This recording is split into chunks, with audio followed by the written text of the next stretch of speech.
এখন এমন একটা অবস্থা যে সাধারণ ব্যবহারকারীর চেয়ে কন্টেন্ট ক্রিয়েটার সংখ্যাই মনে হয় বেশি। এই কারণে কেউ কাউকে ফলো দিতে চায় না, কেউ কারো ভিডিও দেখতে চায় না, কেউ কারো পোস্ট পড়তে চায় না। সবাই চায় তার নিজের ভিডিওটা মানুষ দেখুক, তার নিজের ছবিটা মানুষ দেখুক, তার নিজের লেখা মানুষ পড়ুক, কেউ পড়তে চায় না।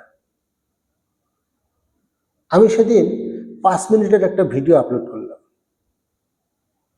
3 মিনিট পরে একটা কমেন্ট আসছে যে ভাইয়া আপনার ভিডিওটা পুরোপুরি দেখলাম, খুব ভালো লাগলো। আবার অনেক ভিডিওতে আমি কি বলতে চাই সে বিষয়ে কোনো কমেন্ট নেই। কমেন্ট করতেছে অসাধারণ, ভেরি নাইস, ভালো ভিডিও, চালিয়ে যান, এগিয়ে যান, পাশে আছি।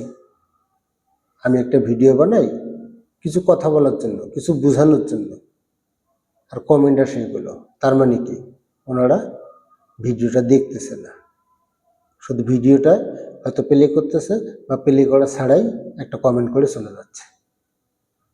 তা আপনি একজন কন্টেন্ট ক্রিয়েটার হতে পারেন, সমস্যা নেই। অন্যের ভিডিও দেখবেন, শিখতে পারবেন। যার ভিডিও মনে হবে আপনার কাছে ভালো তার ভিডিও দেখবেন, যার লেখা মনে হবে আপনার কাছে ভালো তার লেখা পড়বেন। অযথা সব জায়গায় কমেন্ট করে বেড়ানোর দরকার নেই।